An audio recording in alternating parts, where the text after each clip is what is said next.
Aujourd'hui, enfin, nous examinons une proposition de loi très attendue pour restituer le tambour Djidji Aliokwe, aujourd'hui conservé au musée du Quai Branly. Il était temps. Ce tambour parleur, confisqué en 1916 à l'ethnie Hatchan, puis conservé en France depuis 1930, a été réclamé pendant des décennies par sa communauté d'origine et officiellement par la République de la Côte d'Ivoire en 2019. Cette restitution, elle est attendue, préparée de longue date en Côte d'Ivoire. Elle marque la reconnaissance que ce tambour, entité spirituelle mais aussi symbolique et politique, pour sa communauté d'origine, a fait l'objet d'une spoliation coloniale de la France. Mon groupe votera donc en faveur de cette restitution. Mais ce vote des Insoumis ne vaut pas naïveté et blanchiment des opérations de communication du président. Si nous soutenons cette restitution, nous exprimons de vives réserves sur la façon dont elle est mise en œuvre et sur la méthode employée. En 2021, Emmanuel Macron a fait la promesse de la restitution de cette œuvre sans qu'aucun projet de loi ne soit alors discuté ni même déposé au Parlement.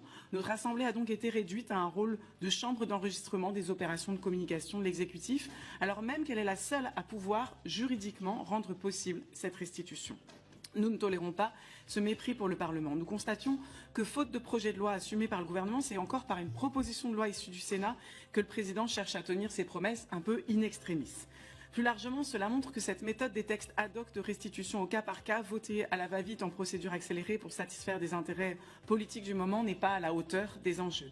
Il nous faut une loi cadre, un vrai débat parlementaire dans la société sur la façon dont aujourd'hui nous devons traiter ce patrimoine culturel de la France, considéré comme inaliénable et pourtant fruit d'expropriation et de violences coloniales. Nous en avons déjà adopté une, à juste titre, sur les biens juifs qui ont été spoliés sous le nazisme. Nous devons avoir la même réflexion sur le rapport de la France à son passé colonial, aux décennies de la relation inégalitaire liée à la France-Afrique, et aussi une réflexion sur le rôle des parlementaires comme des experts dans les processus de restitution. C'est par cette réflexion globale qu'on évitera justement l'instrumentalisation de ces lois ad hoc ou d'espèces comme un outil de soft power, de poursuite d'une vision post-coloniale sous d'autres formes, portant atteinte à la souveraineté des peuples africains.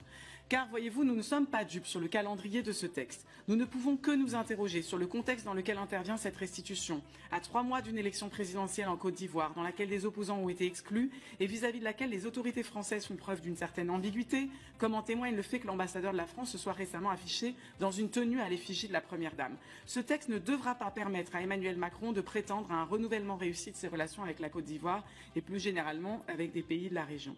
Vous l'aurez compris, nous voterons cette loi, mais nous sommes convaincus que le sujet des restitutions d'œuvres aux pays pillés pendant la période coloniale mérite mieux qu'une proposition de loi sans ambition, instrumentalisée à des fins de communication.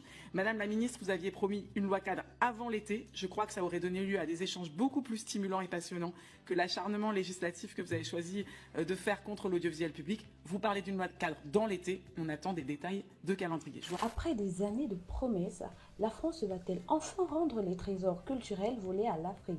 Un projet de loi vient d'être présenté à Paris à ce sujet, officiellement pour faciliter les restitutions du patrimoine culturel africain. Mais dans les faits, est-ce vraiment un tournant historique ou juste un coup de com' bien emballé? On vous dévoile tout dans cette vidéo. On sollicitait l'avis de Saskia Cousin, professeure de sociologie à l'Université Paris-Nanterre, coordinatrice du programme de recherche Retour, géopolitique, économie et imaginaire de la restitution. Saskia Cousin, bonjour et merci d'être avec nous. Bonjour. Alors, qu'est-ce qui freine? Il y a des questions juridiques. Donc, en droit français, on parle d'inaliénabilité, c'est-à-dire les objets qui sont rentrés dans les collections françaises appartiennent au peuple français. Évidemment, ils n'ont pas forcément été acquis dans des bonnes conditions, en tout cas des conditions éthiques et légitimes. Et donc, il y a eu une première loi sur les restitutions des biens spoliés pendant les persécutions antisémites, puis une deuxième sur les restes ancestraux. Et donc là, l'idée, c'est de travailler à une loi cadre sur les restitutions des biens qui ont été dits acquis dans des conditions abusives. Alors pourquoi je dis le titre? C'est parce que le problème qui se pose en France actuellement, finalement, c'est de prononcer, de se pencher sur l'histoire coloniale, puisque ces biens spoliés pour la plupart, ont été spoliés pendant la période coloniale ou la période de conquête coloniale. Et donc c'est la difficulté finalement de la France en général de se pencher sur son histoire coloniale. Donc la loi va essayer si vous voulez, de se pencher sur cette question en utilisant la notion de conditions abusives. Et ça a à voir en fait avec un frein qu'on pourrait juger culturel, l'imaginaire français aussi de l'universalisme, l'idée que les biens du monde entier, et ça c'est vrai depuis la Révolution, sont mieux en France qu'ailleurs. Donc là, il y a ce deuxième frein, si vous voulez, qui est un imaginaire français. Il y a un troisième frein qui est plutôt économique, qui est l'influence du marché de l'art, qui n'a aucun intérêt à qu'il y ait des restitutions, puisque ça déstabilise le marché de l'art, puisqu'à ce moment-là, les musées n'achèteront plus de biens sur le marché de l'art s'ils ne sont pas sûrs de leur provenance. Donc ça, c'est un frein très important qui est souvent sous-estimé. Et ça veut dire aussi donc faire des recherches de provenance, ça veut dire connaître en fait l'histoire de ces biens. Et souvent, la recherche de provenance, elle fait uniquement l'histoire de ceux qui les ont acquis, c'est-à-dire l'administrateur, le soldat, le marchand, etc.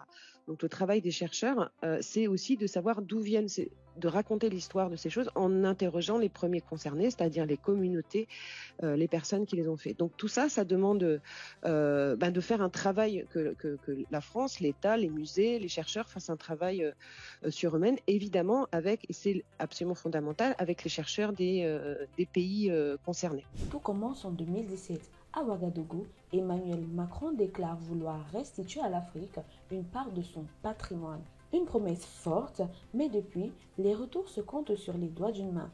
Jusqu'ici, chaque restitution nécessitait une loi spécifique, un parcours administratif long, technique et souvent bloquant. Fin juillet 2025, la ministre de la Culture Rachida Dati présente un texte qui change la donne. Désormais, l'État pourra autoriser la restitution d'objets par simple décret. Un raccourci administratif pour rendre les choses plus fluides. Mais attention, tous les objets ne sont pas concernés.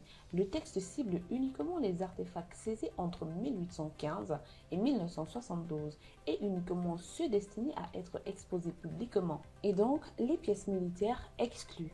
Les archives publiques écartées, les objets issus de fouilles archéologiques pas concernés non plus. Et avant tout retour, il faudra encore passer par une commission scientifique bilatérale, puis par le Conseil d'État. Résultat, certains dénoncent déjà une réforme trop rigide, trop lente, voire hypocrite. La sénatrice Catherine Morin-Desailly réclame des garanties scientifiques strictes. Pendant ce temps, le sénateur Pierre Ouzoulias lui parle d'une approche précipitée. Plusieurs élus demandent la création d'un organisme indépendant pour éviter les pressions publiques.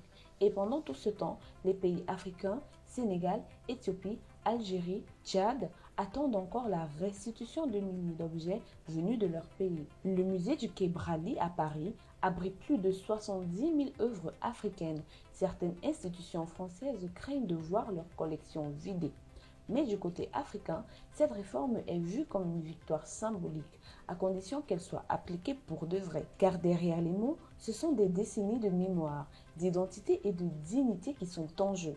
Plusieurs institutions muséales françaises, à l'image du musée du Quai Branly, Jacques Chirac, détiennent une part importante des œuvres concernées par ce projet de loi. Selon un rapport commandé par Emmanuel Macron en 2018 aux universitaires Bénédicte Savoy et Felwine Sarr, environ 90 000 objets africains sont conservés dans les collections publiques françaises.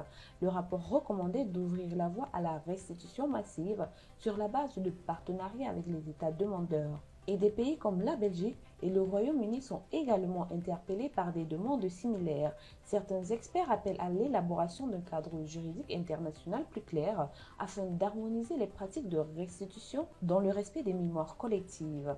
La France est-elle déjà prête à faire face à son passé colonial? Ce texte est un pas, mais le chemin est encore long. Car restituer, ce n'est pas seulement rendre des objets, c'est reconnaître des histoires et surtout réparer des injustices.